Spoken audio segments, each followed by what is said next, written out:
हाँ, मेरी screen visual है सभी को एंड वॉइस प्रॉपर आ रहा है। मैसेज में बता सकते हैं। Yes sir, good voice.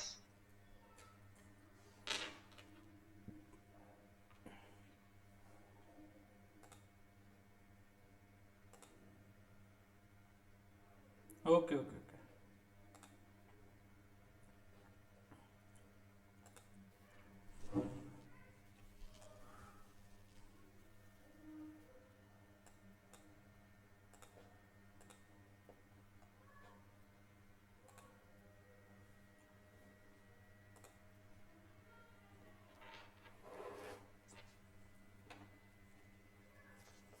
कल की क्लास को with in 2 to 3 minute revise करेंगे और फिर हम एक नए कॉन्सेप्ट की तरफ आगे बढ़ेंगे।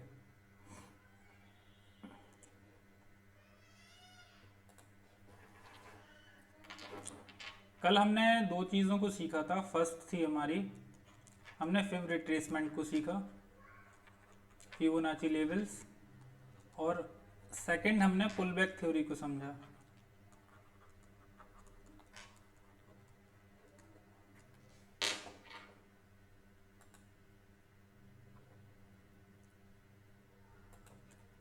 एंड फिबोनाची लेवल पर हमने कुछ ऐसे नंबर्स को आइडेंटिफाई किया जिन नंबर्स पर प्राइस आकर सपोर्ट लेना शुरू करती है। ये वो नंबर्स थे। हमने देखा कि इंट्राडे अगर हम ट्रेड कर रहे हैं और इंट्राडे में अगर कोई स्टॉक निकलता है और अपने फिबोनाची के 0.23 के लेवल तक सपोर्ट लेके फिर से अपने हाई के आसपास जाता है, तो ये शो करता है कि स्टॉक में या इंडेक्स में मोमेंटम है और वो निकलेगा। स्विंग ट्रेडिंग के लिए ये पुल बैक हमने 0.32 के लेवल पर देखा कि अगर इतना पुल बैक आ रहा है तो ये एक डिसेंट पुल बैक माना जाता है। ये एक डिसेंट पुल बैक है, इतना आना चाहिए स्टॉक के अंदर। ऐसा नहीं होना चाहिए बिल्कुल ऊपर गया और साइडवेज हो गया बिल्कुल एक छोटी सी रेंज में। एक पुल बैक आता है तो वो दिखाएगा आपको कि बायर्स आए थे, बायर्स ने प्रॉफिट बुक किया अपना, अभी स्टॉक फिर से निकल रहा है, मतलब नए बायर्स आ रहे हैं, प्रॉफिट बुकिंग हो चुकी है। ये चीज हमको शो करती है। फिबोनाची लेवल लगाने कैसे थे वो भी मैंने आपको बताया था।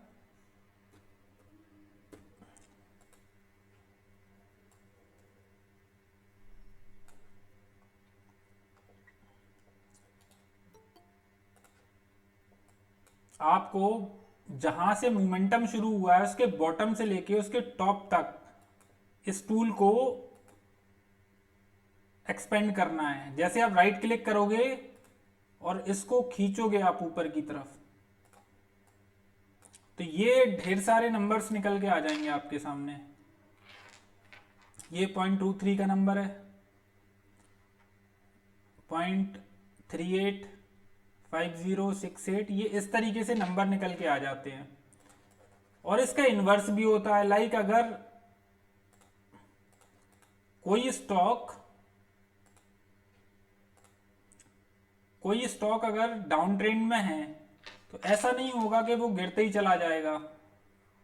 हमेशा ऐसा होगा, गिरेगा, ऊपर आएगा, फिर नीचे गिरेगा, फिर स्विंग हाई बनेगा।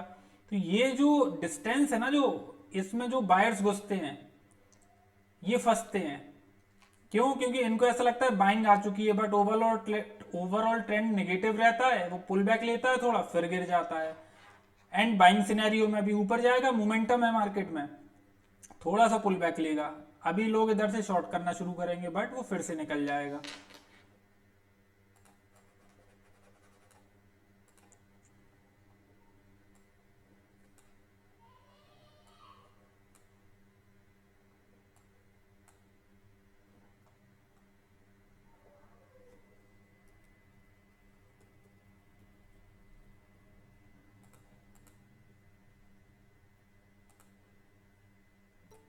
आज हम ईएमए के बारे में और पढ़ेंगे और उसके बाद फिर एडवांस की तरफ बढ़ जाएंगे हम लोग। अभी देखो, रिलायंस में एक फॉल आ रहा है,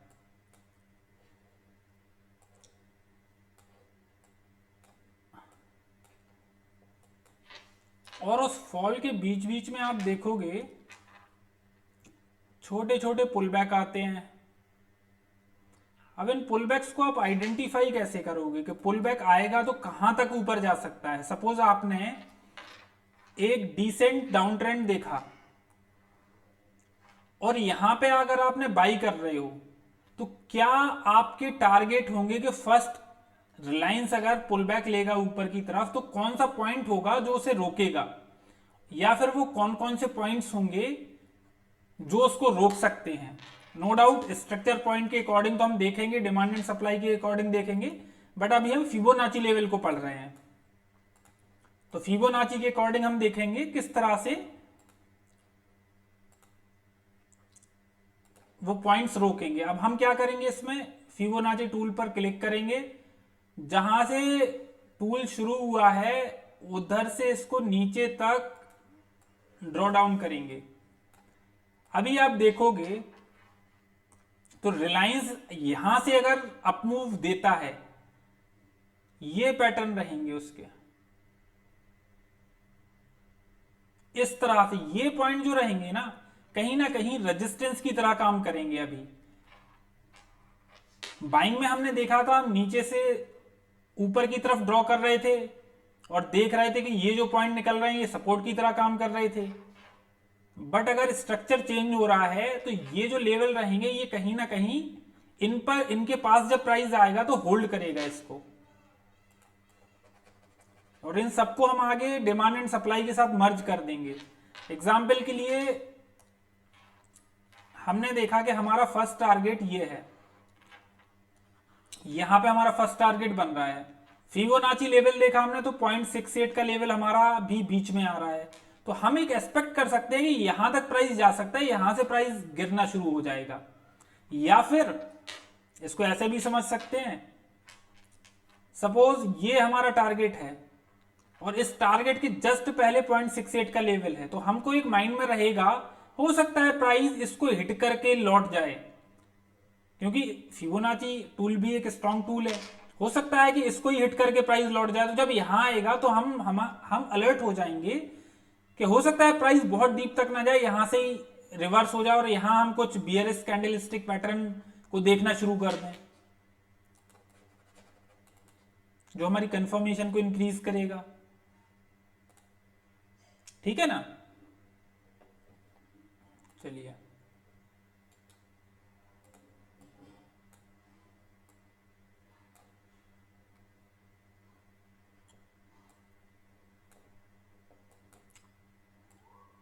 अभी लाइक ये एक डाउन ट्रेंड आया, यहां से रिलायंस फॉल हुआ, इसको हम चेक करते हैं।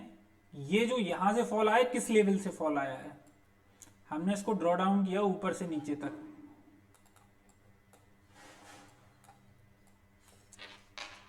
और हमने देखा फर्स्ट तो हमारा वही 38 के आसपास ये रिजेक्शन लेना शुरू कर दिया इसने।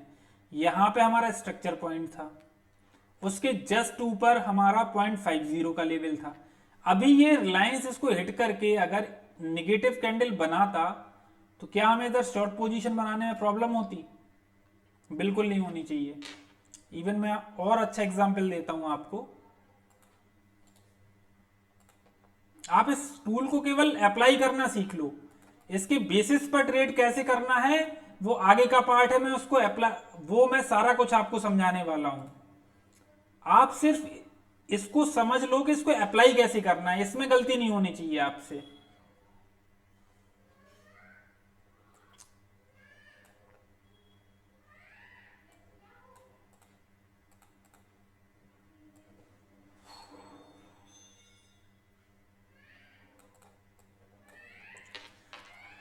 यहां से जब पूरा स्विंग बन रहा होगा यहां तक और पुल बैक आया होगा,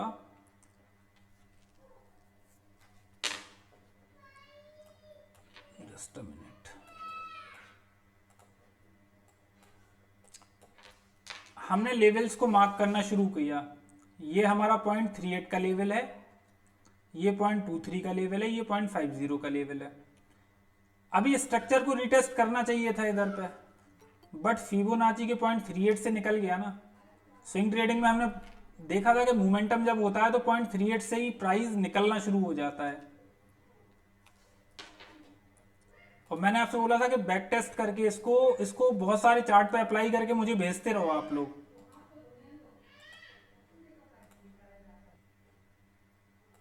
चलिए,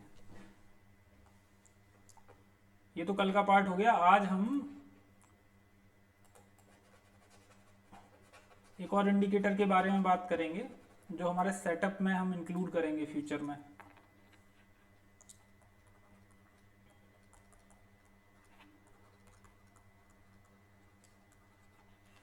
मूविंग एवरेजेस। मैंने जितने भी इंडिकेटर देखे हैं उनमें मेरे कुछ फेवरेट हैं, जिसमें मूविंग एवरेजेस, आरएसआई का मैं यूज़ करता हूँ, आरएस का यूज़ करता हूँ, इंट्राडे के लिए मैं सीपीआर का भी यूज़ करता हूँ। सीपीआर और पीवोट, इनको एक ही बोल सकते हो आप। ये कुछ टूल्स हैं जो मेरे फेवरेट रहे हैं। Fibonacci extension, no doubt.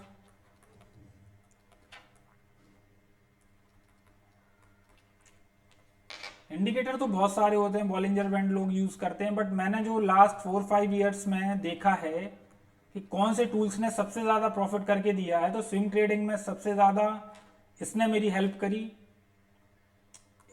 इन तीनों ने मेरी हेल्प करी। इंट्राडे के लिए सीपीआर बेस्ट रहा।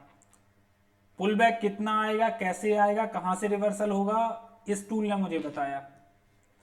और इसको प्राइस एक्शन के साथ जब हम मर्ज करते हैं इन सारे इंडिकेटर को, नो डाउट ये इंडिकेटर है, ये 20% 25% हमारी ट्रेडिंग को इंप्रूव करेंगे।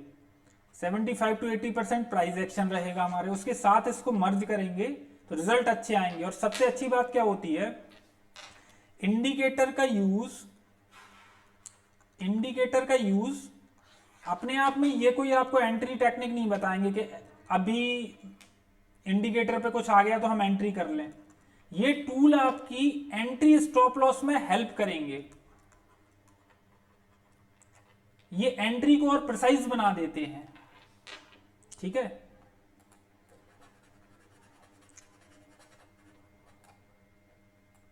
अब मूविंग एवरेजेस क्या होते हैं इसके बारे में बताएंगे, और एल्गो ट्रेडिंग इसमें किस तरीके से हो रही है उसके बारे में भी डिस्कस करेंगे। अभी बहुत सारे लोग आ रहे हैं, छोड़ के जा रहे हैं, और इवन मैं बता रहा हूं 99% लोग मूविंग एवरेजेस का सही यूज नहीं कर पाते हैं।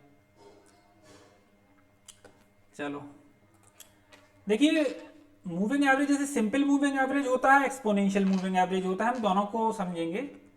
एक होता है सिंपल मूविंग एवरेज, एक होता है एक्सपोनेंशियल मूविंग एवरेज। अभी हम पढ़ते हैं सिंपल मूविंग एवरेज क्या होता है। हमने बचपन में पढ़ा होगा कि कुछ नंबर्स हैं, इनका एवरेज निकालो आप, तो हम कैसे निकालते थे, ये नंबर है 1 3 4 5, हम इन सबको ऐड करते थे, और जितनी भी नंबर्स होते थे टोटल 1 2 3 4, उससे हम डिवाइड कर देते थे। कितना हो गया, ठीक है। और जो भी नंबर आता था वो हमारा एक एवरेज प्राइस बनता था, वो हमारा एवरेज बनता था। ये भी बस जस्ट वैसा ही है, ठीक है, ये भी बस जस्ट वैसा ही है सिंपल मूविंग एवरेज। कितने हमारे नंबर्स हैं उनका एवरेज क्या है। एक्सपोनेंशियल मूविंग एवरेज में बस चेंजेस इतने आते हैं, जो हाई वेटेज वाला नंबर होता है इसको वेटेज ज्यादा मिल जाता है, जो बड़ा नंबर होता है। सपोज कुछ क्वांटिटी है, 1 है, 2 है और फिर 20 है, तो इसको हम ज्यादा वेटेज दे देते हैं। अब हम चार्ट पे चलेंगे।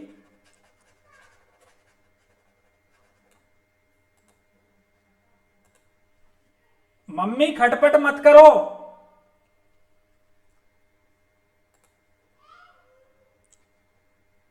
चलिए देखिए, अभी हमने इधर पे वनडे का टाइम फ्रेम लिया है।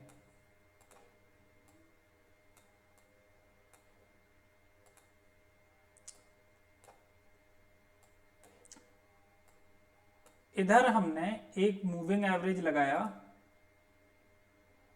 लगाना कैसे है, आप सिंपल इधर पे आओगे, हाँ, एक चीज और मैं आपसे बता दूं, हम जो मूविंग एवरेज देख रहे हैं, हम एक्सपोनेंशियल मूविंग एवरेज की बात करेंगे। सिंपल मूविंग एवरेज भी अच्छा काम करते हैं, बट मेरे ट्रेडिंग सेटअप में मैंने इसके रिजल्ट ज़्यादा अच्छे देखे हैं एक्सपोनेंशियल मूविंग एवरेज के। बहुत सारे लोग सिंपल मूविंग एवरेज, जितने भी न्यूज़ चैनल्स देखोगे आप, वो इसका यूज़ करते हैं। मैं जो लास्ट 6-7 ईयर्स में मैंने ऑब्जर्व किया है, मुझे इसके रिजल्ट हमेशा बेटर लगते हैं। हम इसके बारे में ही बात करेंगे और इसी से हमारा आगे का सेटअप बनेगा। करना आपको क्या है, आप सिंपल जाओगे इंडिकेटर बार में, यहां सर्च करोगे मूविंग एवरेजेस, इस तरह से सर्च करोगे तो मूविंग एवरेज रिविन करके एक टूल मिलेगा, इसको क्लिक करोगे तो ये आपका ऐड हो जाएगा इधर पे साइड में। इसके बाद आप इसकी सेटिंग को मॉडिफाई कर लेते हो। सेटिंग में हमें क्या रखना है, हम जो यूज करने वाले हैं मूविंग एवरेजेस का 9, 20 और 50 लिख लो इसको कॉपी में। ना हम 100 मूविंग एवरेज का यूज करेंगे, ना 200 मूविंग एवरेज का यूज करेंगे, ठीक है। हमारे जो सेटअप में हमारे मूविंग एवरेज रहेंगे 9, 20 एंड 50 EMA।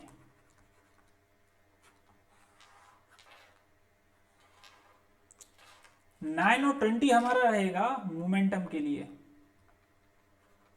जब हमको मोमेंटम पकड़ना है, और 50 EMA रहेगा हमारा ट्रेंड के लिए, ट्रेंड एनालिसिस के लिए।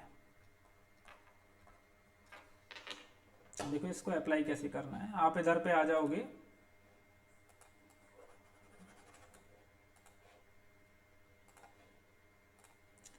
इधर पे आपको टाइप कर देना है 9, इधर पे टाइप करना है 20 और इधर पे टाइप करना है 50, ठीक है। SMA है सिंपल मूविंग एवरेज, इसको चेंज करना है आपको EMA में। लास्ट वाले को आप ऑफ कर सकते हो, इनके यहां से कलर भी चेंज हो जाएंगे। मैं जनरली 9 का ब्लू रख लेता हूं, कुछ भी रख सकते हो आप। इसका मैं ब्लैक कर लेता हूं, इसको मैं रेड कर देता हूं, ठीक है। इसको अप्लाई करोगे तो ये इस तरीके से अप्लाई हो जाएंगे। अभी कुछ मत करो आप, सिंपली जो लोग नए हैं, पुराने जितने भी लोग हैं, वो तो समझते हैं इन चीजों को। पहले मैं 50 को क्रॉस करके मैं सिर्फ 9 और 20 का आपको दिखाता हूं। पुराने जितने लोग हैं उन्होंने तो बहुत अच्छे से इसको बैक टेस्ट किया होगा। आप देख रहे होगे ये 9 EMA का, EMA की मेरी लाइन और ये मेरी 20 EMA की लाइन है। भारत में सबसे ज्यादा अभी जो एल्गो ट्रेडिंग हो रही है, सबसे ज्यादा एल्गो ट्रेडिंग हो रही है हमारी 9 और 20 EMA पे। 20 EMA सबसे ज्यादा एल्गो ट्रेडिंग, समझ रहे हो आप। हमने कुछ टूल्स किसी सॉफ्टवेयर में इंस्टॉल कर दिए, अब वो सॉफ्टवेयर हमारा पूरा ट्रेड कर रहा है। हमने उसको कमांड दे दी कि सपोज मैं हूं, मुझे अपना टूल बनवाना है एल्गो ट्रेडिंग में, मुझे मैनुअली ट्रेडिंग नहीं करनी, मुझे प्रॉब्लम होती है। मैंने टूल में बता दिया कि कितना पुल बैक आना चाहिए, कितने EMA का सपोर्ट होना चाहिए, ऊपर पिवोट पॉइंट है नहीं है, स्विंग पॉइंट कितने दूर होना चाहिए। मैंने वो सारी कंडीशंस अपने एल्गो में फीड करा दी। अब जब भी वो कंडीशन मैच होंगी, अपने आप वो सॉफ्टवेयर हम मेरी ट्रेड ले लेगा, स्टॉप लॉस डाल देगा, टारगेट डाल देगा, ठीक है। तो एल्गो ट्रेडिंग में, इंडिया में जो एल्गो ट्रेडिंग हो रही है वो सबसे ज्यादा हो रही है 20 EMA पे, सबसे ज्यादा। अब आप बोलोगे ये कैसे पता है? ये पता ऐसे होता है, आप जब इंस्टीट्यूट, जो ट्रेडिंग इंस्टीट्यूट आप फ्यूचर में, वैसे ज़रूरत नहीं है आपको ज्वाइन करने की, जब आप उनके साथ बात करोगे, समझोगे किस तरह से एल्गो ट्रेडिंग कर रहे हैं, तो आप ये चीज़ ऑब्जर्व करोगे कि 20 EMA का यूज़ 90% एल्गो ट्रेडिंग में हो रहा है। तो प्राइस जब भी 20 EMA के हमारे पास आती है तो कुछ ना कुछ उससे रिएक्शन आने के चांसेस होते हैं। 9 EMA मेरा फेवरेट इसलिए है क्योंकि ये मुझे मोमेंटम को पकड़ने में मदद करता है। सपोज एक स्टॉक ऊपर जा रहा है, मैंने ऑब्जर्व किया जब हाई मोमेंटम होता है तो 9 EMA को टेस्ट करते हुए ऊपर चला जाएगा। हम अभी चल के बैक टेस्ट करेंगे इसे, ये सिर्फ एल्गो के लिए मैंने बताया है कि 20 EMA पे एल्गो ट्रेडिंग इंडिया में सबसे ज्यादा होती है। अभी देखो इंडिविजुअली समझते जाओ, जैसे फिबोनाची लेवल बताया मैंने, फिबोनाची लेवल में किस तरीके से हेल्प करते हैं हमारी, उसके बाद RSI भी देखेंगे हम, RS भी देखेंगे कि RS किस तरीके से हेल्प कर रहा है हमारी, उन सबको मिला के वो पूरा प्राइस एक्शन, फिर उसके आगे डिमांड एंड सप्लाई, वो सब कुछ मिला के एक सेटअप बनेगा। इंडिविजुअली अभी आप इसके रिजल्ट मत देखना कि इसको टच करके गिरा है बट यहां से तो ऊपर क्लोजिंग आ गई, सिर्फ ऑब्जर्व करो अभी इन चीजों को। ये 9 EMA की लाइन है, ये 20 EMA की लाइन है। आप देख रहे होगे प्राइस में डाउन मूव आया और 9 EMA को हिट किया और फिर रिजेक्शन, अगेन 9 EMA को हिट किया फिर रिजेक्शन, अगेन 9 EMA को, उसके बाद 20 EMA को टेस्ट करके रिजेक्शन, फिर 20 EMA को हिट करके रिजेक्शन, उसके बाद ऊपर जाके क्लोजिंग दी इसने, प्राइस ने। सीख लो EMA का यूज, समझ लो इंटरडे और ऑप्शंस में ये बहुत गजब काम करेंगे आपके, बहुत गजब, बहुत गजब रिजल्ट हैं इसके। जिनने पहले भी जनवरी फरवरी बैच में रहे हैं वो लोग भी यूज कर रहे हैं इसको, और सबकी ट्रेडिंग जर्नी चेंज हो जाती है अगर EMA का आपने सही से यूज कर लिया अपने प्राइस एक्शन के साथ। अब EMA, चलो और देखते हैं हम इसको। अभी भी देख रहे होगे जब प्राइस नीचे आ रही है, प्राइस में रिजेक्शन कहां से आ रहा है, सिर्फ ऑब्जर्व करो इसे। सेटअप तो इसका मैं बनाऊंगा आपका, मैं बताऊंगा कैसे बनना है। यहां से प्राइस आती है, प्राइस को रिवर्सल लेना था, 920 EMA से रिजेक्शन, फिर 920 EMA से रिजेक्शन, फिर उसके पास जाके साइडवेज हुई और धीरे धीरे करके ऊपर क्लोजिंग शुरू हुई। क्लोजिंग शुरू होने के बाद उसी से सपोर्ट लेना शुरू किया प्राइस ने।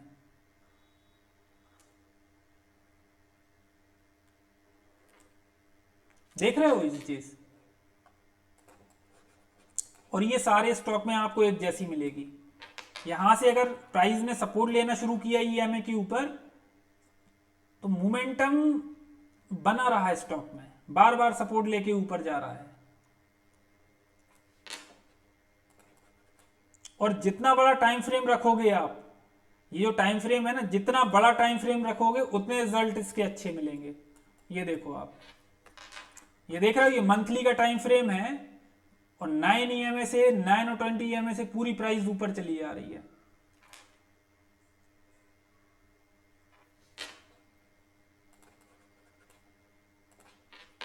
अब कब 9 EMA को टेस्ट करेगी, कब 20 EMA को टेस्ट करेगी, क्वेश्चन ये है हमारा। देखो समझो इसको, प्राइस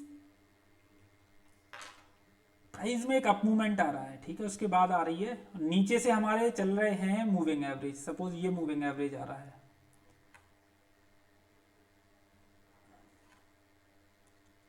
ये मूविंग एवरेज आ रहा है जिससे प्राइस सपोर्ट ले रही है।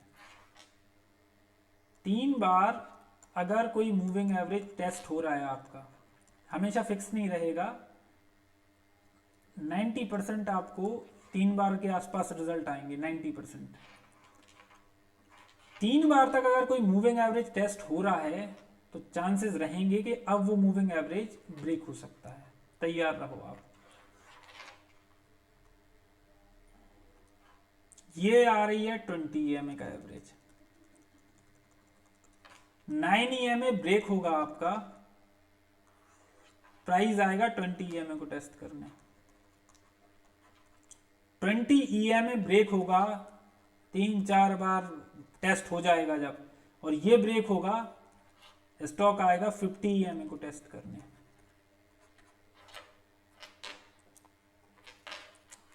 मैं फिर से बोल रहा हूं, सेटअप की मैं अभी बात ही नहीं कर रहा कि आप जाके अभी EMA लगाओ और बोल दो कि मैंने तो एंट्री ली थी और आपने तो बोला था EMA को टेस्ट करके ऊपर जाएगा। ये चीजें हम अपने सेटअप में इंक्लूड करेंगे। जब पूरा सेटअप बनेगा ना हमारा, कंप्लीट डिमांड एंड सप्लाई, कैसे स्टॉक निकल जाते हैं, हम बात करते हैं 7-8% कैसे मूव आता है उनमें, वो जब पूरा सेटअप बनेगा तो उसमें ये हमारी मदद करेगा। इसीलिए मुझे इसको सिखाना पहले पड़ रहा है अदरवाइज सेटअप के जस्ट बिफोर पहले मुझे ये सारी चीज़ें सिखानी पड़ती। हमेशा याद रखो 9 EMA हमारा ब्रेक होता है 3 बार 4 बार टेस्ट होके 20 EMA तक प्राइस आएगी। ये 2-3 बार 4 बार टेस्ट होगा, प्राइस अगला सपोर्ट लेगी 50 EMA के आसपास। अब इसको चल के देखते हैं हम। सेम इंट्राडे में होगा, ऐसा नहीं है कि ये ऑप्शन स्विंग ट्रेडिंग में होगा। स्विंग में तो होगा ही होगा, आप ऑप्शन भी ट्रेड कर रहे हो ना, अभी से जाके बैक टेस्ट करना शुरू करो इसे। ऑप्शंस में भी ऐसे ही होगा, 15 मिनट का लगाना टाइम फ्रेम और 9 और 20 EMA आप प्लेस कर देना। उसके बाद देखना कि 9 EMA पर कितनी बार सपोर्ट लेके, जब 9 EMA ब्रेक होता है तो फिर 20 EMA को सपोर्ट लेता है। 50 EMA क्या होता है? 50 EMA होता है हमारा ट्रेंड एनालिसिस के लिए।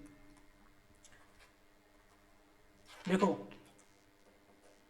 9 एंड 20 EMA, सपोज मैंने कोई स्टॉक को 1000 रुपए पे बाई कर लिया, उसका प्राइस चल रहा है 1000 रुपए, मैंने इधर कर लिया उसको बाई, अभी चल रहा है स्टॉक ऑल टाइम हाई और मुझे इससे मैक्सिमम प्रॉफिट लेना है। मैं एक स्विंग ट्रेडर हूं, मुझे इससे लेना है मैक्सिमम प्रॉफिट। मैं क्या करूंगा? स्टॉक चल रहा है ऑल टाइम हाई के आसपास, अभी ऑल टाइम हाई वाले स्टॉक में किसी को पता नहीं रहता है कि स्टॉक कितना निकल जाएगा, कितना करेक्शन लेगा। हाँ, ऑर्डर बुक पता है आपको, तो आपको ये पता रहेगा कि ये कितना तक जाएगा ऊपर। सपोज ऑर्डर बुक उसकी कुछ नॉर्मल है, आपको कुछ आइडिया नहीं है उसका, आप सिंपल इसमें 9 EMA प्लेस कर दो और चलने दो इसको। जिस दिन 9 EMA के नीचे क्लोजिंग आ जाए, एग्जिट कर जाना है इससे। 50 EMA हमारा ट्रेंड को शो करता है। ये तो हो गया मोमेंटम को कैप्चर करने के लिए, बट जरूरी नहीं है ना कि स्टॉक थोड़ा सा पुल बैक लेके फिर भी तो ऊपर जाएगा ना। जो 50 EMA होगा वो हमारा ट्रेंड डिसाइड करेगा। ये बहुत स्लो चलता है, जितना बड़ा EMA होगा उतना स्लो चलेगा वो, ठीक है। जितना छोटा EMA होगा वो इतनी स्पीड से चलेगा, उतने प्राइस के पास में चलेगा। जितना बड़ा EMA आएगा वो उतना ही प्राइस से दूर होगा। 50 EMA के नीचे अगर क्लोजिंग मिलना शुरू हुई तो समझ लो अब ट्रेंड हमारा चेंज हो सकता है उस स्टॉक का, ठीक है। और ये हेल्प कैसे करेगा? सपोज हमारा कोई स्टॉक आ रहा है और 50 EMA को उसने हिट किया और यहां से फिर प्राइस एक्शन बनाना शुरू किया, तो हमको एक कन्विक्शन रहेगा ना कि ट्रेंड ब्रेक नहीं हुआ हमारा, फिर से प्राइस ऊपर की तरफ निकल रहा है।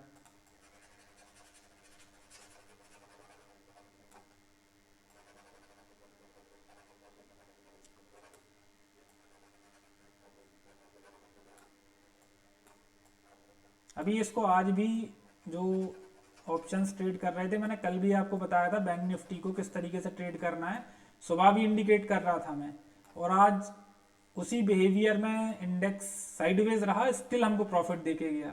कॉल दिया था मैंने सुबह आपको ऑप्शंस में। चलो अब हम इसको 50 EMA को भी हम प्लेस कर लेते हैं। ये हमने कर लिया 50 EMA प्लेस, ठीक है।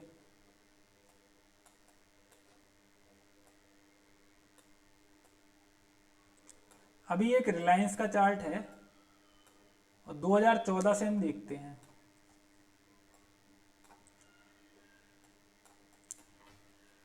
दो 2014-15 के आसपास से प्राइस ने 920 और 50 तीनों EMAs के ऊपर आना शुरू कर दिया।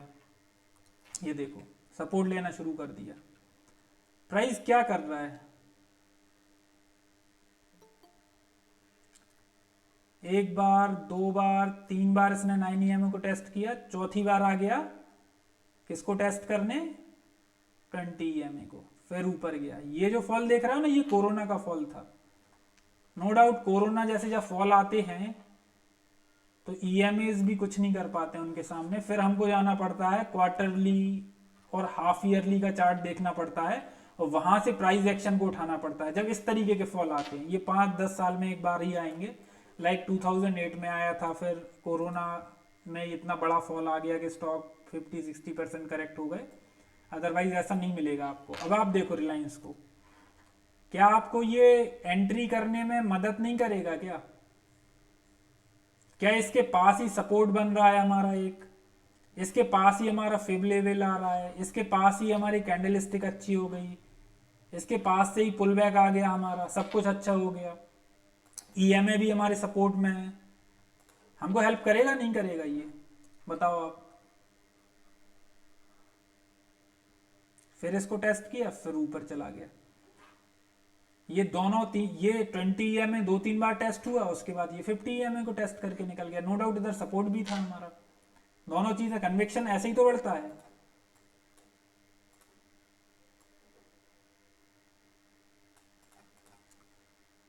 आपने देख लिया कि 50 ईएमए भी आ रहा है, और देखो हमेशा ऐसा नहीं होगा कि इसको जस्ट टच करके ही प्राइस में मूव शुरू हो जाए।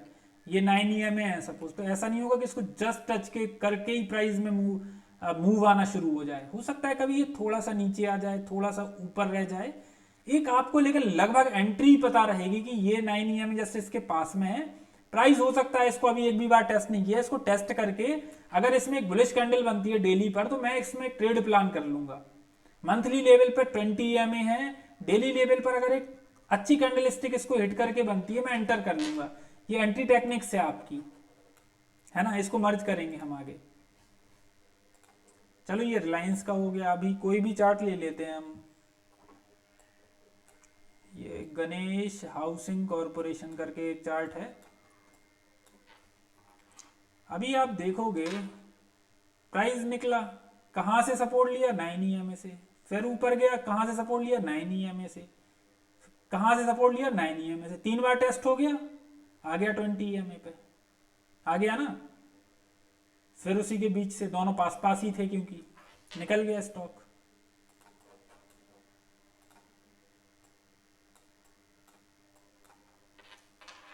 उसके बाद भी कहां से आया, फिर मोमेंटम के बाद 9 ईएमए से, 9 ईएमए ब्रेक हुआ, 20 ईएमए टेस्ट हो रहा है, 9 ईएमए ब्रेक हुआ, 20 ईएमए टेस्ट हो रहा है। और आप लोग कोई भी किसी भी स्टॉक में इसको बैक टेस्ट करो, मूविंग एवरेज के रिजल्ट आपको अच्छे ही मिलेंगे।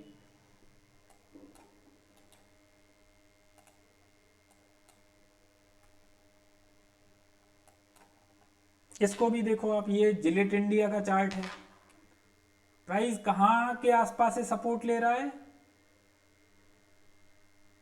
9 ईएमए से, 9 ईएमए ब्रेक हुआ, 20 ईएमए को टेस्ट किया प्राइस ने। हो सकता है प्राइस इधर आके साइडवेज हो, और फिर जो ये 50 ईएमए की लाइन आ रही है हमारी, इसको टेस्ट करे। और जितना बड़ा टाइम फ्रेम रखोगे ना, उतने रिजल्ट अच्छे आएंगे। देखो क्या होता है, 5 मिनट में तो बहुत वॉलेटिलिटी आपको मिलेगी, आप 15 मिनट का चार्ट लगाओगे तो वॉलेटिलिटी कम हो जाएगी, 1 डे का चार्ट लगाओगे और कम हो जाएगी। तो वॉलेटिलिटी जितनी कम होती जाएगी, आपकी क्लैरिटी उतनी बढ़ेगी। इसीलिए मैं बोलता हूं कि आप जब भी, वो टॉप डाउन अप्रोच में सिखाऊंगा मैं, आप जब भी स्टॉक का एनालिसिस करो, आप हायर टाइम फ्रेम से उठाओ उसे। कितना हायर टाइम फ्रेम देख सकते हो, जितने भी लोग मार्केट में सिखा रहे हैं, मैंने जो ऑब्जर्व किया है, उनके लिए मंथली टाइम फ्रेम सबसे बड़ा टाइम फ्रेम हो जाता है। मंथली से ऊपर मैंने किसी को नहीं देखा कि बात करते हुए। जबकि मेरे हिसाब से जब मैं टॉप डाउन अप्रोच सिखाऊंगा आपको, और निफ्टी को दिखाऊंगा कोरोना किस तरीके से, कोरोना टाइम पे मार्केट ने कहां से रिकवरी की, 2008 के लेमन ब्रदर क्राइसिस में कहां से रिकवरी हुई, तब आप देखोगे जब मंथली चार्ट क्वार्टरली के सामने कुछ नहीं है, हाफ ईयरली कोई बात नहीं करेगा, कोई इसमें बात ही नहीं करेगा इन चार्ट्स के बारे में आपसे। कभी नहीं सुना होगा कि कोई आपसे बोल रहा है कि यार हाफ ईयरली का चार्ट देखा क्या आपने, कभी नहीं सुना होगा। और जब टॉप डाउन अप्रोच का ये एक मेन पार्ट होता है, आप जब पूरे ईयरली खोलोगे, हाफ ईयरली खोलोगे, quarterly, monthly, weekly, daily, 125 minute, 75 minute, 15 minute, 5 minute, 3 minute, 1 minute, आपको पूरी जन्म कुंडली पता होगी किस स्टॉक की, उसकी पूरा बिहेवियर पता होगा, कब वो किस बेसिस पर सपोर्ट लेगा, रेजिस्टेंस लेगा, इंट्राडे का बिहेवियर, सारा कुछ पता चल जाएगा आपको। और यही कन्विक्शन बढ़ा देगा हमारा। जरा सोचो आप, रिलायंस की मैं फिर से बात करूंगा आपसे। रिलायंस को जब मैंने सबको दिया था कि क्वार्टरली के सपोर्ट के पास आ रहा है, कोई बाई करने को तैयार नहीं था, सब लोग शॉर्ट करे जा रहे हैं। अभी सबको बाई करना है। मैं बोल रहा हूं कि भाई डेली और वीकली के सपोर्ट पर क्यों बाई कर रहे हो इसको, रिलायंस को। क्वार्टरली के सप्लाई जोन को हिट किया है। हो सकता है इधर से पेंडिंग ऑर्डर्स उसने पिक करके, आपको नहीं पता है 2 करोड़ ऑर्डर्स पिक करके नीचे आ रहा है। आप अपने डेली के 50 लाख ऑर्डर लेके खड़े हो, वो तो ब्रेक होगा ना। एक बार स्टॉक क्वार्टरली में घुस गया, क्वार्टरली में उसने सप्लाई ले ली, अब उसके सामने वीकली, डेली, इवन मैं बोलूंगा मंथली भी मत करो ट्रेड। उसको आने दो एक बड़े सपोर्ट पे। क्वार्टरली के सामने क्वार्टरली को खड़ा करो, वीकली के सामने वीकली को खड़ा करो। ऐसा मत करो कि एक तरफ हैवी वेट चैंपियन खड़े हैं, एक तरफ खली खड़े हैं और दूसरी तरफ आप रे मिस्टीरियो को लड़ा रहे हो। पहुंच ही नहीं पा रहा वो उधर पे। कितने चांसेस हैं ये जीतेगा खली से। क्वार्टरली के सप्लाई जोन मतलब बहुत बड़ा सप्लाई जोन है रिलायंस में, इसीलिए करेक्शन आ रहा है। और मैं इवन न्यूज चैनल्स पे भी देखता हूं, ये लोग भी आजकल रिकमेंड कर रहे हैं रिलायंस, और बार बार स्टॉप लॉस जा रहा है, मैं ये भी देख रहा हूं। क्यों ट्रेड करना, आने दो उसके पास कोई प्राइस एक्शन बनाने दो उसे, फिर देखेंगे हम इसे।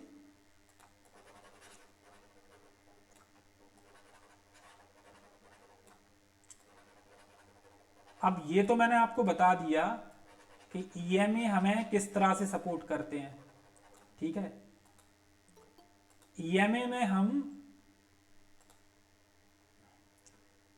हमको किस तरह से सपोर्ट करते हैं ये मैंने आपको बता दिया। अब जो सबसे ज्यादा इंपॉर्टेंट है कि ईएमए, मैंने आपको बताया कि ईएमए आपको किस तरह से आपकी ट्रेडिंग में सपोर्ट करेगा। मैंने इसको बहुत क्लैरिटी के साथ समझाया। अब इसका जस्ट इनवर्स कर दो आप, कभी ये आपके लिए खतरनाक हो जाएगा। इसका सब कुछ उल्टा कर दो। आप कोई स्टॉक बाई कर रहे हो, आपने देख लिया सपोर्ट पे आ गया और मैं इसको बाई कर रहा हूं, ऊपर से चले आ रहे हैं 920 ईएमए। अब आपको क्या लगता है, क्या इनके खिलाफ जाना चाहिए हमें? Definitely not. नोट कर लो इस चीज को, डेफिनेटली नॉट। इसको इंक्लूड कर लो अपनी ट्रेडिंग में। आपके खिलाफ अगर 9 और 20 ईएमए खड़े हुए हैं ना, ट्रेड में जाना नहीं है। स्विंग ट्रेड में आपको ये अप्लाई करना शुरू कर दो। सिर्फ इतना कर लो मेरे कहने से, सिर्फ इतना कर लो। 9 और 20 आपके अगर खिलाफ हैं, आपको ट्रेड नहीं करना है। आप यहां से कोई स्टॉक बाई करने की सोच रहे हो और ऊपर से आ रहा है 9 ईएमए, उससे लग के आ रहा है 20 ईएमए, आपको इधर ट्रेड नहीं डालना है। आपको कितनी अच्छा ब्रेकआउट मिल जाए, आपको ट्रेड डालना नहीं है इधर पे। ये नोट कर लो आप, इसको 10 बार लिख लो, 10 बार। और इंट्राडे में इसको 1000 बार लिख लो आप, 1000 10,000 बार लिख लो इसको। आपके खिलाफ अगर ये खड़े हैं ना किसी भी टाइम फ्रेम पे, आपको जाना नहीं है। और जितना बड़ा टाइम फ्रेम होता जाएगा ना, उतना ये स्ट्रांग होते जाएंगे। इसको इंक्लूड कर लो आप। जिस तरह से हम अपनी ट्रेडिंग में एक सपोर्ट देख रहे थे ना कि हमें अगर हमें हमारे प्राइस एक्शन के साथ अगर 9 ईएमए का सपोर्ट मिल रहा है तो वो ट्रेड हमारे लिए अच्छी ट्रेड होगी। वैसे ही अगर ये हमारे अगेंस्ट आ रहे हैं तो वो ट्रेड उतनी ज्यादा खराब होगी। अब मैं बता रहा हूं तुमको 1,20,000 की बात, कनेक्ट कर पाओगे। कभी कभी क्या होता है कि हम बहुत गलत जगह फंसते हैं, बट उसके रिजल्ट हमें 8-10 साल बाद समझ में आते हैं। एक जी न्यूज पे एक पहले आते थे, मिगलानी जी उनका नाम है, कंप्लीट नाम नहीं मैं बोल रहा उनका, मोटे मोटे हैं, ज्ञान की बातें बहुत करते हैं, अजीब अजीब तरीके की बातें करेंगे, साइकोलॉजी की बातें करेंगे। तो बात है ये लगभग 2012-13 की, 12-13 जो भी टाइम रहा हो। मैं पास आउट हो रहा था उस टाइम पे, चीज़ों को समझ रहा था अच्छे से। उस टाइम पे भी सब ब्रोकर थे हम लोग मनसुख से, और रिसर्च पे बहुत फोकस कर रहा था।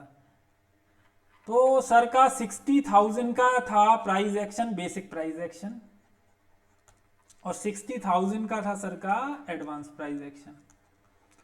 एडवांस और बेसिक में क्या था, बेसिक में बस वो बता रहे थे कि चीज़ें क्या होती हैं, सपोर्ट एंड रेजिस्टेंस क्या होते हैं, कैंडल स्टिक क्या होती है, स्विंग हाई स्विंग लो क्या होते हैं। एडवांस में सर ने सिखाया, ये टोटल कॉस्ट इसकी हुई थी 1,20,000। लिटरली इन्होंने पूरे जो 20 सेशन लिए थे एडवांस के, उनमें इनने सिर्फ मूविंग एवरेज सिखाए। और क्लास करने के बाद एक लंबे समय तक, लगभग 5-6 साल तक ऐसा फील हुआ जैसे लूट लिया गया हो। आपसे कोई 1,20,000 लेके आपको मूविंग एवरेज सिखा रहा है।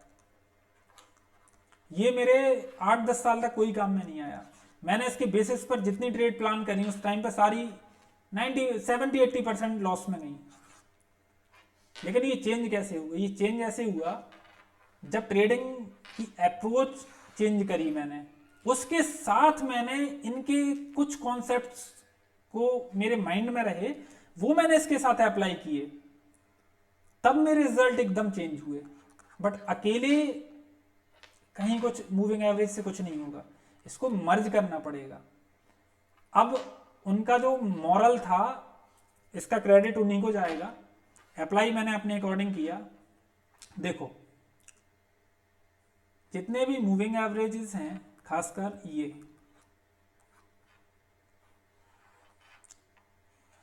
इनका आप जब स्विंग ट्रेड कर रहे हो या ऑप्शंस कर रहे हो, स्विंग और ऑप्शंस में सिर्फ इतना डिफरेंस है, ऑप्शंस में आएंगे जब हम इंट्राडे में, तो हम अपना टाइम फ्रेम लोअर कर लेंगे। स्विंग में हम टाइम फ्रेम बढ़ा रखते हैं, वीकली, डेली।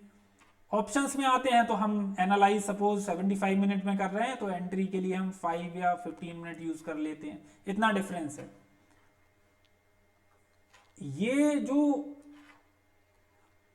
ईएमएज हैं, हमें इनके, अगर आप बुलिश ट्रेड प्लान कर रहे हो तो देखना है कि इनके ऊपर प्राइस क्लोजिंग कर चुका हो, क्लोजिंग। और क्लोजिंग करने के बाद भी ऐसा ना हो कि एक ये 9 ईएमए है, इसने क्लोजिंग करा और नेक्स्ट कैंडल नीचे आ गई। आप 2-3 दिन देख सकते हो कि क्लोजिंग के बाद क्या हो रहा है प्राइस में। हाँ, सपोर्ट लेना शुरू कर दिया ईएमए से, वो दिख जाएगा आपको। बुलिश ट्रेड जब प्लान कर रहे हो, इनके ऊपर, इन तीनों के ऊपर प्राइस का रहना बहुत जरूरी है।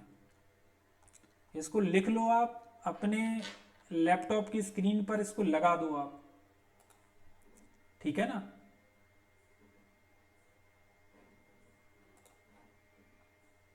एंड वाइजर्स, आपके ये अगेंस्ट खड़े हैं, भूल कर भी आप ट्रेड मत करना। सेटअप में इसको इंक्लूड करके देखो, 4 मंथ इसको बैक टेस्ट करो, पूरी क्लासेस होने के बाद, नो डाउट 4 मंथ इसको बैक टेस्ट करो। जो कंप्लीट सेटअप बनेगा आपका एडवांस, उसका प्राइस एक्शन की बात हो, 4 मंथ इसको बैक टेस्ट करो, ऑप्शन में अप्लाई करो, इक्विटी में अप्लाई करो। रिजल्ट खराब मिले मुझसे बोलना आप, मैं बराबर टच में रहता हूँ आप लोगों के। रिजल्ट अगर खराब हो जाए मुझसे आप बोलना कि यार मैंने इसको अप्लाई किया, रिजल्ट नहीं मिले, और जाके चले जाओ पिछले 5 साल की ट्रेड्स को बैक टेस्ट कर लो। आपने क्या, जो स्टॉप लॉस आपके हिट हुए हैं, क्या आप अगेंस्ट ट्रेड कर रहे थे इसके? जाके देख लो आप। इवन मैं बोलूंगा 50% ट्रेड में जो एसएल गए होंगे आपके, वो आप इनके अगेंस्ट जाके ट्रेड कर रहे थे। चेक कर लो आप। मैं तो बोलता हूं इसीलिए जनरल मेंटेन करो। ट्रेड ले रहे हो, ट्रेड लिख लो, क्यों ले रहे हो, कैसे ले रहे हो, क्या रीजन है उसके फ्लॉप होने के, क्या रीजन है उसके चलने के। और ऑप्शंस में भी जाके देख लो आप, लगा लो 15 मिनट का टाइम फ्रेम, जाओ कर लो बैक टेस्ट डे ट्रेडिंग के लिए। इनकी एक्यूरेसी अपने आप समझ में आ जाएगी। चलो अभी हम चलते हैं किस तरह से। जिलेट का ये चार्ट था,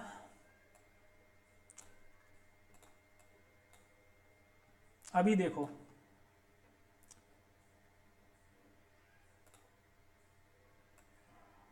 हम इस हिस्से को एनालाइज करते हैं जिलेट के, ठीक है। एक चीज आपको सामने से दिख रही होगी, हमारे ईएमएस हमारे अगेंस्ट आ रहे हैं, ठीक है। ये मंथली का चार्ट है। अब हम इसको जाते हैं वीकली चार्ट पे।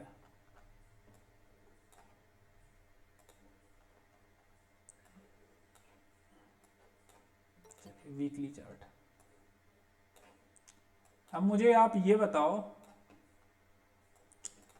यहां से जब प्राइस निकल रहा होगा, ये पॉइंट, ये सारे रैंडम चार्ट हैं, मैं कोई प्री डिफाइंड चार्ट नहीं है, आप मुझे मैसेज करके बता सकते हो, उसको एनालाइज कर लेंगे।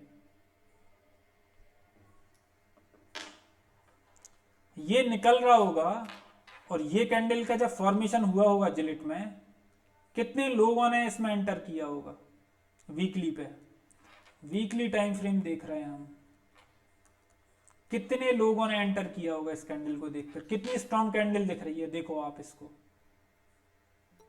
फेल पता क्यों हो गया, ये फेल यहां हो गया,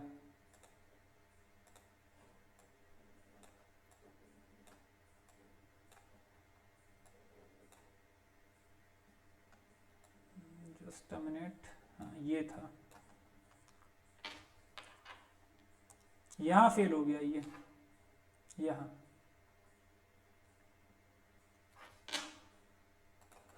इसके बाद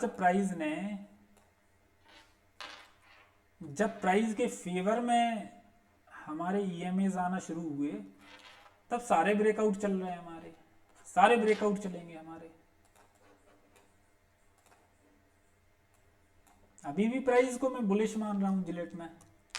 मंथली टाइम फ्रेम में पहले तो हमारा अभी तक एक भी स्ट्रक्चर ब्रेक नहीं हुआ, मतलब हमारा जो सिंपल प्राइस एक्शन होता है, हायर हाइज हायर लोज, एक भी बार ब्रेक नहीं हुआ। सिंपल इसने एक पुल बैक लिया और 20 EMA से रिजेक्शन ले लिया, और 9 और 20 EMA के ऊपर ट्रेड कर रहा है, मोमेंटम में है स्टॉक हायर टाइम फ्रेम पे।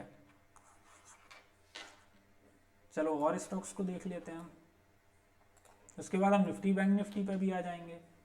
देखो निफ्टी बैंक निफ्टी जब हम ट्रेड करेंगे, मैं क्यों इसको 4 मंथ बोलता हूँ प्रोग्राम को, मैं आपको सपोज मैंने 1 मंथ आपको इंटेंस क्लासेस दी 2-2 घंटे की, या जितना भी टाइम होता है उतना मैंने क्लासेस दी, मैं 80% ऑफ द चीज़ें उसमें कवर कर लूँगा। बट जो 20% चीज़ें होती हैं ना, वो जब आप 3-4 मंथ साथ में रहते हो तो वो सामने आती हैं बार बार, उनको बार बार लाइव चार्ट भेजकर एक्सप्लेन करना पड़ता है, जैसा मैं आज कर रहा था आपको। आपने जितना सीख लिया उसके बेसिस पर मैं आपको बता रहा था कि कब ट्रेड करना है कब ट्रेड नहीं करना है। तो वो 20% रह जाती है ना, जो उनको लाइव हम नेक्स्ट 4 मंथ तक देखते हैं, तब जाके वो लगभग 97-98% चीजें क्लियर हो जाती हैं। उसके बाद भी जो 2-3% रहती हैं वो भी आगे डिस्कस करते रहते हैं। इसीलिए 4 मंथ तक बराबर सीखना बहुत जरूरी हो जाता है। चलिए ये हो गया जिलेट का। यहां भी देखोगे आप, यहां भी देखोगे आप, सपोर्ट लिया सपोर्ट लिया सपोर्ट लिया, उसके बाद 20 EMA को टेस्ट किया, फिर 20 EMA को, फिर आके इसने 50 EMA को टेस्ट किया, फिर जाके 9 EMA को टेस्ट किया, फिर जाके 9 EMA को, फिर 20 EMA को टेस्ट करके ऊपर गया। चलिए और चार्ट देखते हैं। मूविंग एवरेजेस के रिजल्ट आपको ज्यादातर स्टॉक में अच्छे मिलेंगे। अभी ये देखो आप,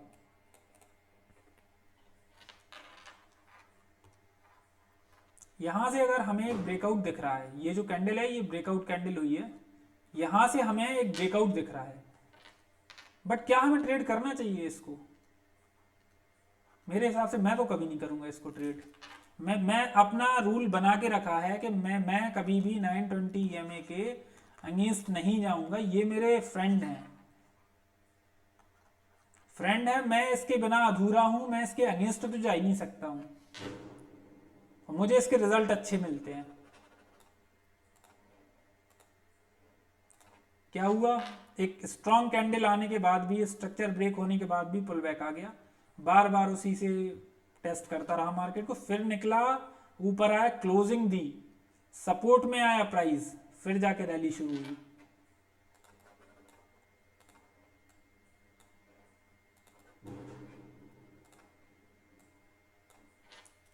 अगेन प्राइस वही 9 EMA 9 EMA 9 EMA, फिर ब्रेक करके 20 EMA, फिर ब्रेक करके 50 EMA।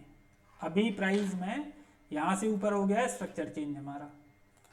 प्राइस जो एक हायर हाइज में था, यहां से प्राइस ने लोअर लोज बनाने शुरू कर दी है प्राइस ने, और ईएमएस भी हमारे अगेंस्ट आ गए।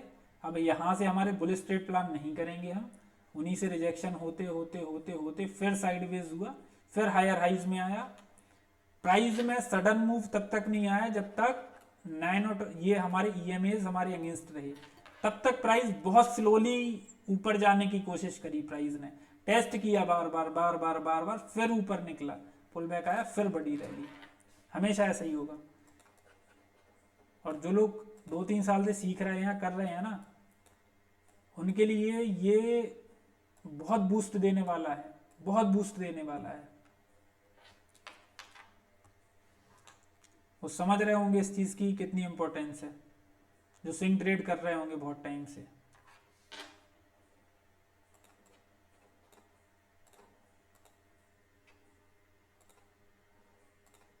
चलिए और कोई स्टॉक देख लेते हैं।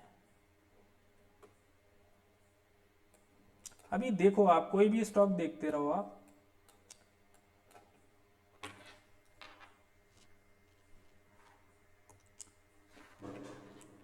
यहां से जब प्राइस में गिरना शुरू हुआ तो 1 बार 2 बार 3 बार कितनी बार टेस्ट किया, फिर सीधा गया।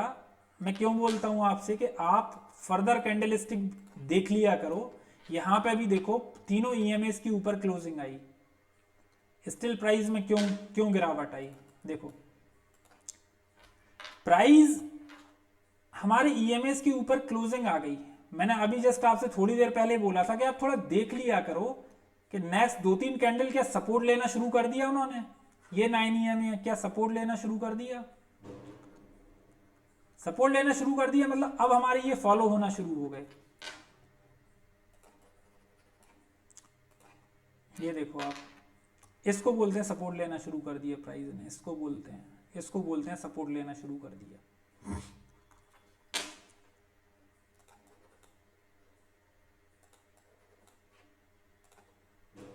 उसके बाद प्राइस निकला तो वही सिनेरियो हमारा, 9 ईएमए को टेस्ट किया, 9 ईएमए को टेस्ट किया, 9 ईएमए 9 ईएमए, उसके बाद जस्ट 20 ईएमए, फिर 9 ईएमए 20 ईएमए, अब जाके लगभग पहुंचा था। बट ये स्विंग लो जो बना हुआ था ये इसने सपोर्ट की तरह काम किया, जस्ट उसको हिट नहीं कर पाया, उसके ऊपर से ही निकल गया और फिर से जाके 9 ईएमए को टेस्ट कर रहा है।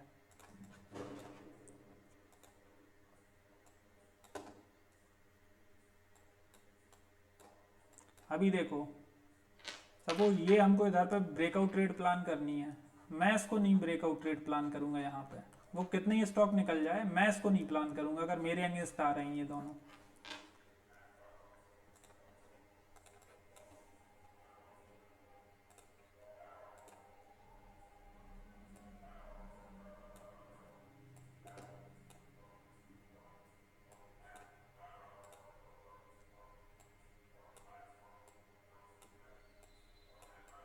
ये आपका केपे टेक्नोलॉजी का चार्ट है, देख सकते हो आप पूरा सिनेरियो देखो आप इसका।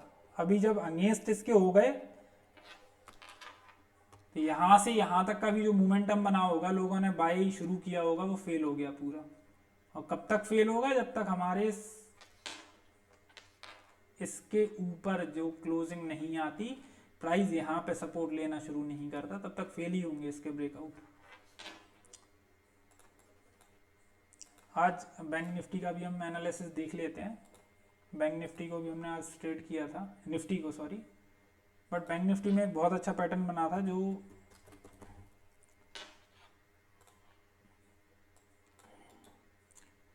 अभी बैंक निफ्टी को भी देखोगे मंथली पे क्या दिख रहा है आपको,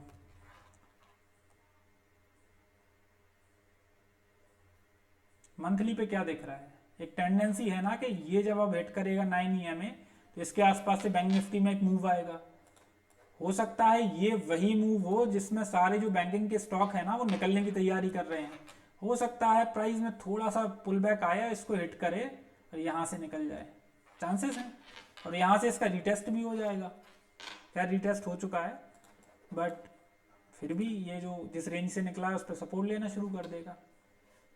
लोअर टाइम फ्रेम में आते हैं। लोअर टाइम फ्रेम में भी आप एक चीज ऑब्जर्व कर रहे होंगे, बैंक निफ्टी में 50 ईएमए के आसपास से रिवर्स हो रहा है। जब भी आप इसको ट्रेड आप जब ये इंडेक्स का एनालाइज करोगे ना, सपोज आप इन्फोसिस HDFC में ट्रेड ले रहे हो, आप देख रहे हो HDFC भी सपोर्ट पे है, उसका सेक्टर भी सपोर्ट पे है। जब ये सेक्टोरल एनालिसिस की क्लास में इसको बताएंगे किस तरीके से सेक्टर सपोर्ट से ट्रेड ली जाती है।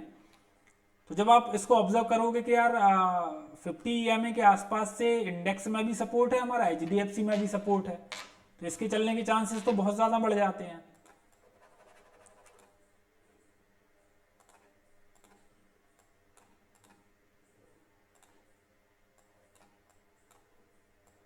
अभी देखो प्राइस में कहाँ से रिजेक्शन आ रहा है, बताओ आप मुझे, कहाँ से रिजेक्शन आ रहा है?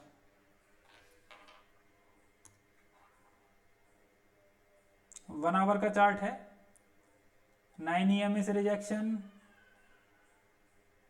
20 EMA से रिजेक्शन, 50 EMA से रिजेक्शन, 50 EMA से रिजेक्शन, 50 कितनी बार, कई बार टेस्ट हो चुका ये, ठीक है ना। अभी इसके ऊपर प्राइस निकलना शुरू हो रहा है।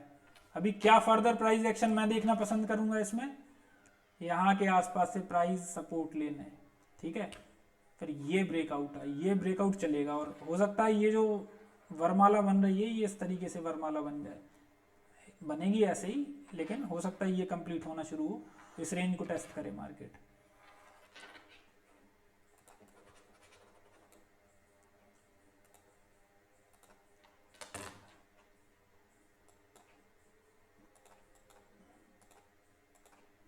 मंथली में हमने देखा, मंथली में हमारा निफ्टी 9 EMA से दूर है, ठीक है। बट वीकली में हमने देखा तो वीकली में एग्जैक्टली अभी जो जितना भी मूव शुरू हुआ है बैंक निफ्टी में, वो 20 EMA के सपोर्ट से शुरू हुआ है। चलो अच्छा है, मतलब अगर हम कोई बैंक निफ्टी में ट्रेड प्लान कर रहे हैं, या फिर हम बैंक निफ्टी के किसी स्टॉक में ट्रेड प्लान कर रहे हैं, तो ये हमारे कन्विक्शन के लिए एक हमारे माइंड में रहेगा कि यार 20 EMA के आसपास वीकली पर बैंक निफ्टी है, कहीं ना कहीं यार सपोर्ट ले सकती है, इतनी इजीली ब्रेक नहीं होगा। वीकली का टाइम फ्रेम है, कोई 15-5 मिनट का नहीं है।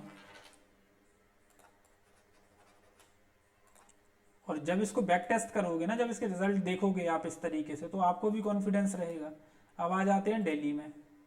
वीकली के ऊपर हो गया है चार्ट बैंक निफ्टी का, डेली में 9 EMA को बार बार टेस्ट कर रहा है ये, बार बार बार बार बार बार 20 EMA इधर पे है। मैं आज सोच रहा था इसमें कि अगर जस्ट मार्क कर लेते हैं इसको, फिर टाइम फ्रेम चेंज करते हैं, ये लगभग इस लेवल पे है।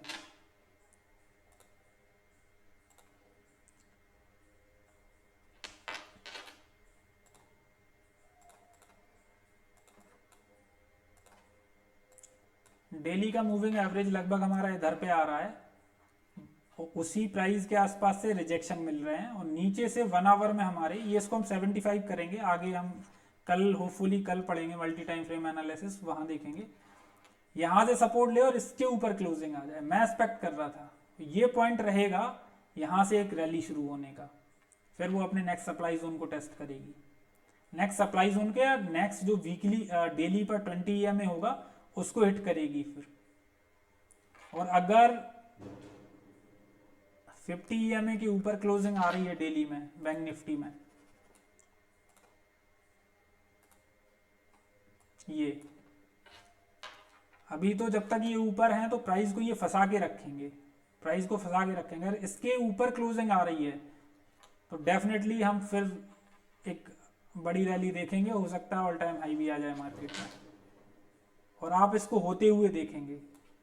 अगर प्राइस और ज़्यादा साइडवेज होता है इधर पे, लाइक डेली में अभी ये 3-4 दिन की कैंडल बनी, अगर प्राइस और ज़्यादा साइडवेज होता है इस रेंज में, तो ये धीरे धीरे करके आएंगे नीचे, नीचे से आने के बाद ये करेंगे इसको सपोर्ट, और वीकली का ऑलरेडी ये हमें नीचे से आ रहा है, ये एक बड़ा ब्रेकआउट देगा। जो 1-1000 पॉइंट की रैली आती है वो इधर से ही आएगी। अभी नहीं, अभी पॉसिबिलिटी कम दिख रही है क्योंकि ऊपर जस्ट इसके 9 और 20 EMA खड़े हुए हैं। 15 मिनट के टाइम फ्रेम पे आते हैं।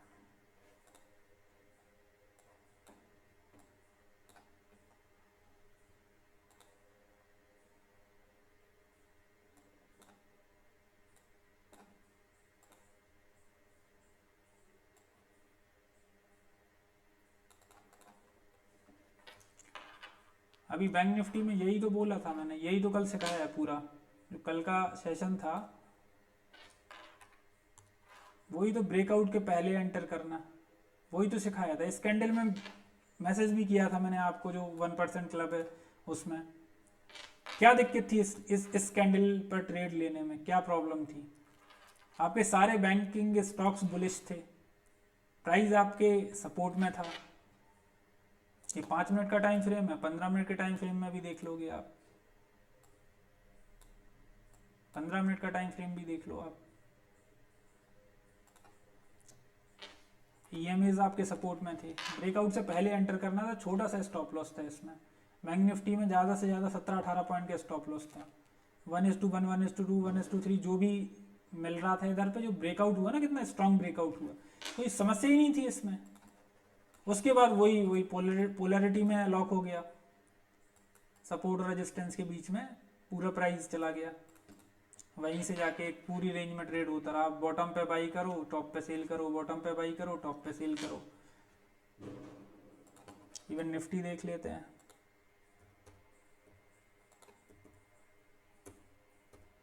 अभी देखो, जितना ऑब्जर्व करोगे उतना ज़्यादा चीज़ों में क्लैरिटी मिलेगी आपको, जितना ज़्यादा ऑब्जर्व करोगे।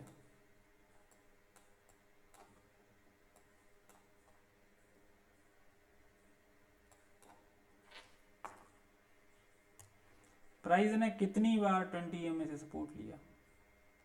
ये तो साइडवेज था, तो मूविंग एवरेज साइडवेज मार्केट में फंस जाते हैं। स्टिल आपको इनके रिजल्ट 15 मिनट के टाइम फ्रेम में भी अच्छे मिलेंगे। इंडेक्स पे दिखाता हूँ आपको मैं, ये सब आपको जब आप ट्रेड कर रहे होगे ना, एग्जाम्पल के लिए एक लो बना था इधर पे, ये कल की बात है आई थिंक, लो बना था, यहाँ से एक प्राइस ने एक अप मूव दिया, उसके बाद प्राइस हो गया साइडवेज और इस लो के पास आ रहा था। डेफिनेटली डे लो हमारे लिए एक इंपॉर्टेंट सपोर्ट की तरह वर्क करता है। सेम टाइम पर हमने देखा कि 50 EMA का भी सपोर्ट आ रहा है, उसके ऊपर एक बुलिश कैंडल बन गई। आगे एंट्री प्लान करो ना इधर कहीं पे, कहीं ना कहीं तो एंट्री मिलेगी ना। बहुत बड़ा मूव नहीं चाहिए हमें, तो सिर्फ 20 पॉइंट निकाल लेते, हमें स्कैल्पिंग करना है इधर पे, कहीं ना कहीं तो एंट्री मिलेगी ना इधर पे। ये भी सारी चीज़ें फेवर में हो गई, कैंडल स्टिक आ गया, मूविंग एवरेज आ गया, सब कुछ आ गया, कहीं तो एंट्री प्लान कर लोगे ना।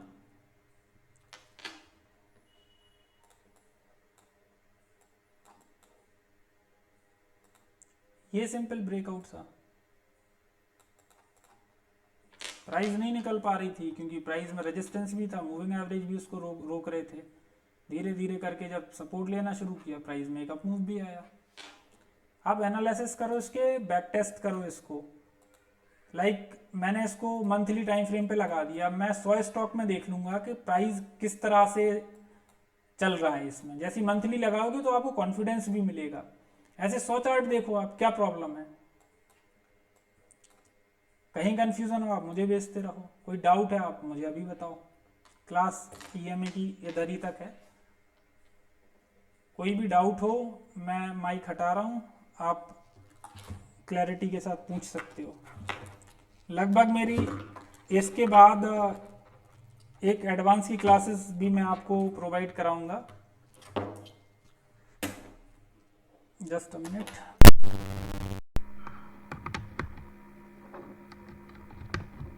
चलिए आप लोग पूछ सकते हैं, आपके जो भी डाउट हैं।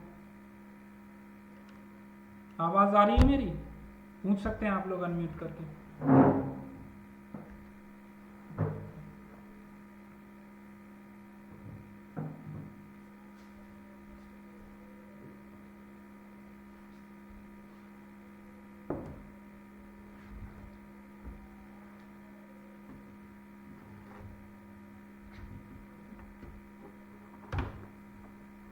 चलिए कोई डाउट नहीं है तो कोई इशू नहीं है, आप मुझे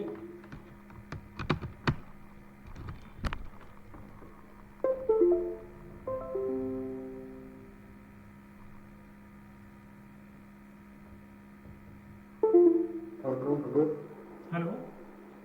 हाँ सर। हाँ हाँ पूछिए। आशुतोष बोल रहा हूँ। हाँ आशुतोष जी पूछिए आप। सर ये बोल रहा था कि जैसे ये तो दिख रहा है कि ठीक है 9 EMA का सपोर्ट ले लिया, पर एक्चुअली में जब लेगा, क्योंकि कभी भी मूविंग एवरेज अब हमें कैसे पता चलेगा कि अभी 9 वाला सपोर्ट ले रहा है, क्योंकि 3 कोई गारंटी तो नहीं है कि 3 बार टच करेगा तो बिल्कुल। सपोर्ट आएगा, और फिर जब 20 का आएगा, फिर 50 का आएगा। आप ये बोल रहे हो कि जब प्राइस एक्शन बन रहा होगा तो हम कैसे कन्विक्शन करेंगे? सपोज कोई रेड कैंडल आ रही है तो हम कैसे ट्रेड लेंगे अगर नीचे 9 EMA का सपोर्ट है? यही बोल रहे हो आप? हाँ, हाँ, देखो क्या है, ये जितने कॉन्सेप्ट हम सीख रहे हैं ये हम अपनी कन्विक्शन को, अपनी ट्रेड की एक्यूरेसी को बढ़ाने के लिए सीख रहे हैं।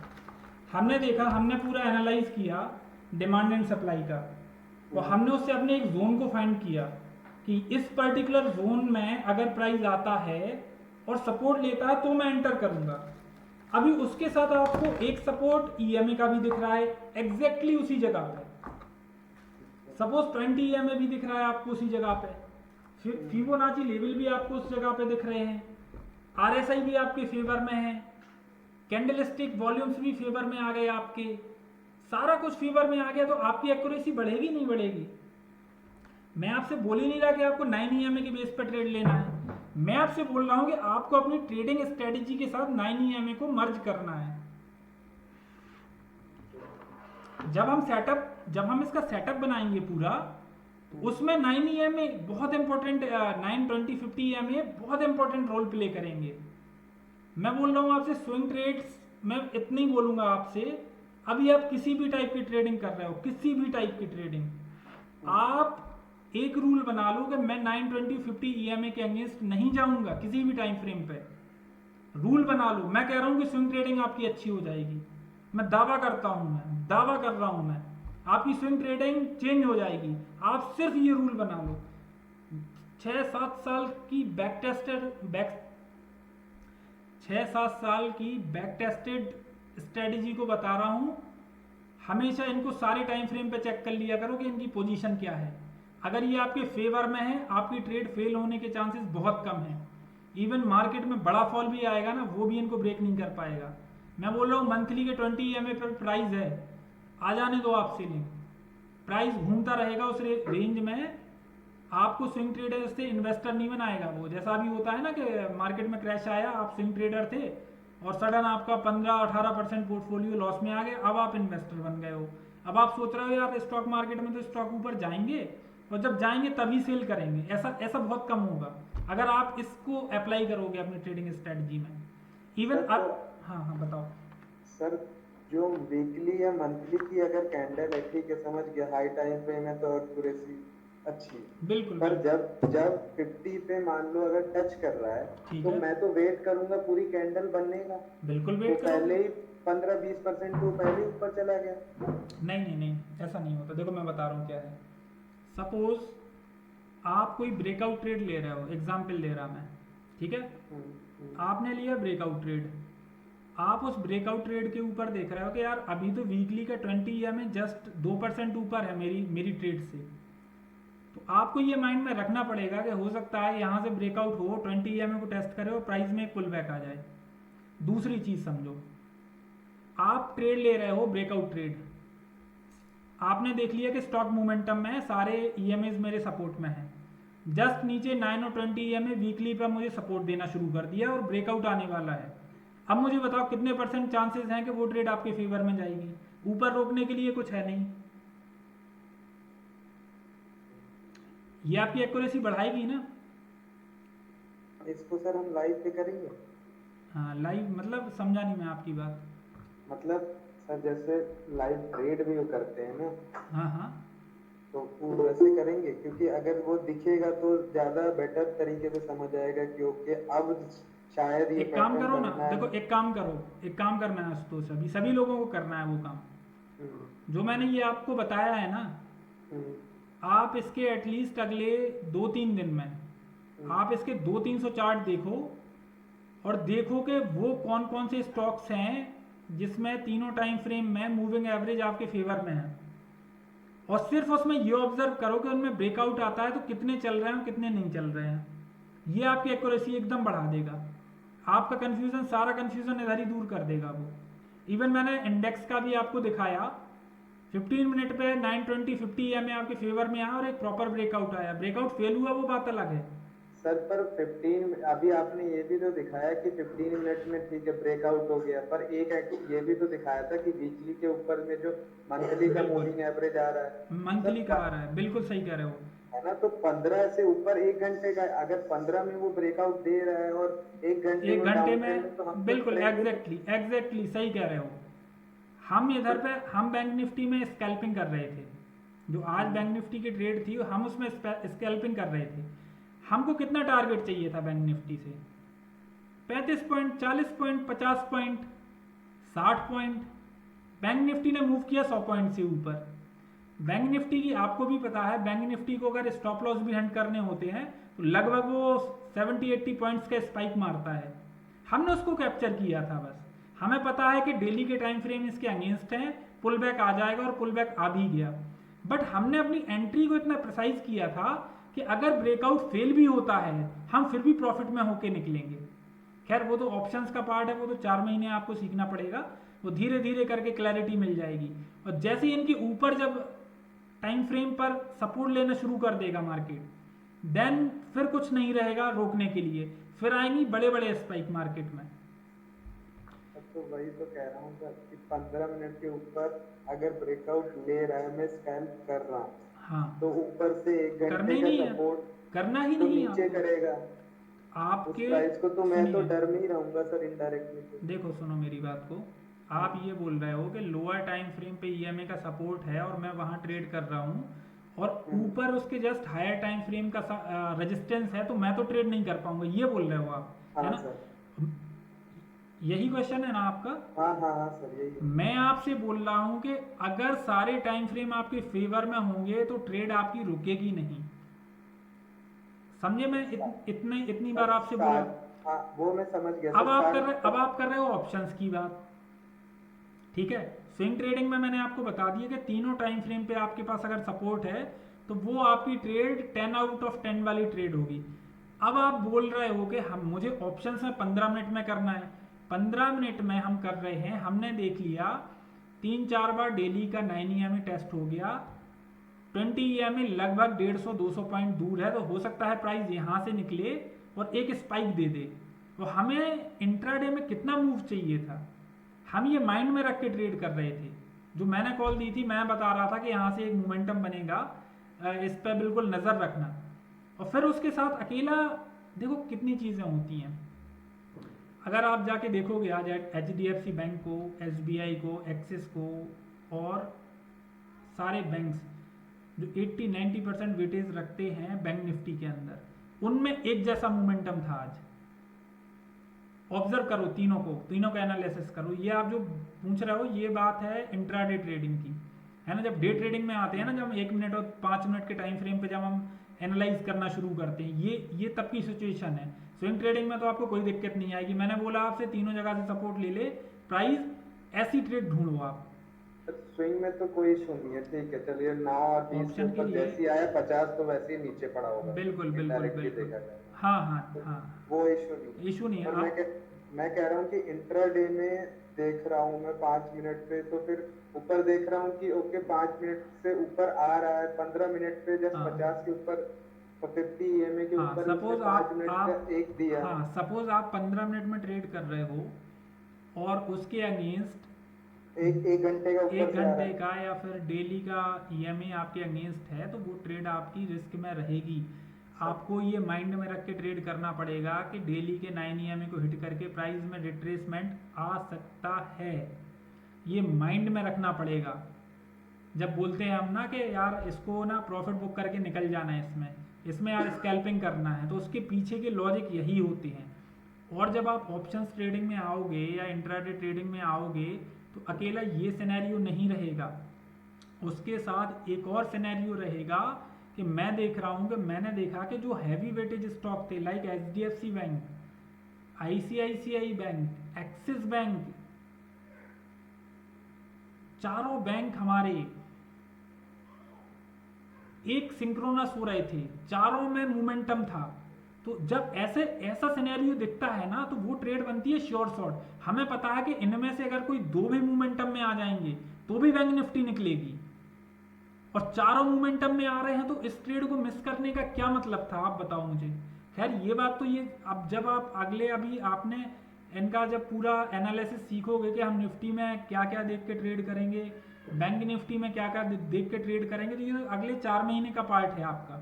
यहाँ तो आप इंट्राडे में बीच बीच में ले लेता हूँ, मेनली आप यहाँ पे जो मैं मूविंग एवरेज वगैरह आपको मैंने सिखाए हैं, फोकस करो आप उनको स्विंग ट्रेड पे अप्लाई करने का। इंट्राडे के लिए 4 महीने हैं, मुझे 4 महीने लगाने हैं, आपको एनालिसिस करना है। मैं 4 महीने आपको उसमें सिखाऊंगा किस तरह से आप इंट्राडे ट्रेड करोगे।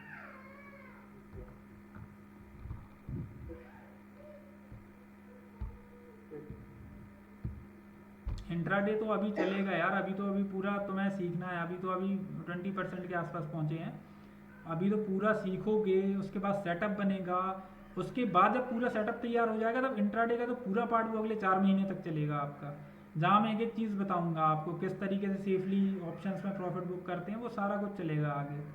क्योंकि सर इंट्राडे में मैक्सिमम टाइम मूविंग एवरेज एक बार को धक्का देता है ऊपर से। बिल्कुल देता है, बिल्कुल डेफिनेटली, इसीलिए तो मैं बोल रहा है कि ये चीज़ सीखने के मैंने और 10 साल बाद मैंने इसको अलग तरीके से अप्लाई करना शुरू किया।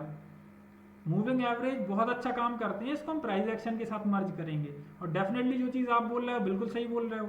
15 मिनट पे अगर हमारे सपोर्ट में है और 1 डे में हमारे नेगेटिव में है, तो हमेशा माइंड में रहेगा हमारे, या तो हम ऑप्शन सेलिंग करेंगे उस टाइम पे, या माइंड में रखेंगे कि यार ब्रेकआउट फेल हो सकता है, ये माइंड में रखेंगे। और एक और पॉइंट होता है इधर पे, क्या होता है, जब स्टॉक खासकर बैंक निफ्टी में होगा ऐसा, बार बार जब ये ईएमएस टेस्ट हो जाते हैं ना बैंक निफ्टी में, तब बैंक निफ्टी की मैंने बिहेवियर देखा है कि ये बहुत बड़ी कैंडल बनाएगा, 1000, 1100, 800, 900 पॉइंट की कैंडल बनाता है, और फिर सीधी क्लोजिंग करता है। ये बार बार टेस्ट अभी कर रहा है, धीरे धीरे साइडवेज हो रहा है, सडनली ये बड़ी कैंडल बनाएगा। आज मेरे दिमाग में वही था, मुझे लगा यार चारों स्टॉक, चारों बैंकिंग स्टॉक हैवी वेटेज के यार मोमेंटम में है, 1% तो सबको ऊपर जाना था, उतने में बैंक निफ्टी पहुंच जाती बहुत ऊपर, 500-600 पॉइंट की रैली। खैर प्रॉफिट हमने उसमें भी किया, क्योंकि ब्रेकआउट से हम ऑलरेडी पहले घुस गए थे। 15-18 पॉइंट का स्टॉप लॉस जो भी मैंने कल बताया था उसके बेसिस पर निफ्टी का भी ट्रेड हमारी सही गई। खैर अभी तुमको मैं ऑप्शन ट्रेड नहीं दे रहा, क्योंकि मुझे पता है कि अभी तुम थोड़ा सा जब और लर्न कर लोगे उसके बाद लगभग 1 महीने बाद से तुमको ऑप्शन ट्रेड देना शुरू करूँगा। तो ये पूरा उसका एनालाइज होगा आगे जाके, ऑप्शंस ट्रेडिंग का जब वो पार्ट आएगा ना, इंट्राडे ट्रेडिंग में कैसे क्या करना है, कौन कौन से टूल्स हैं, उसके टूल्स अलग होंगे, वो सारा कुछ मैं सिखाऊंगा आपको। ठीक, और किसी के कोई क्वेश्चंस?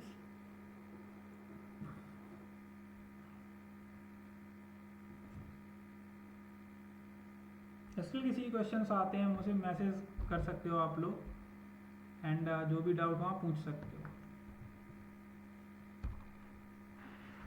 ठीक है, थैंक यू सर।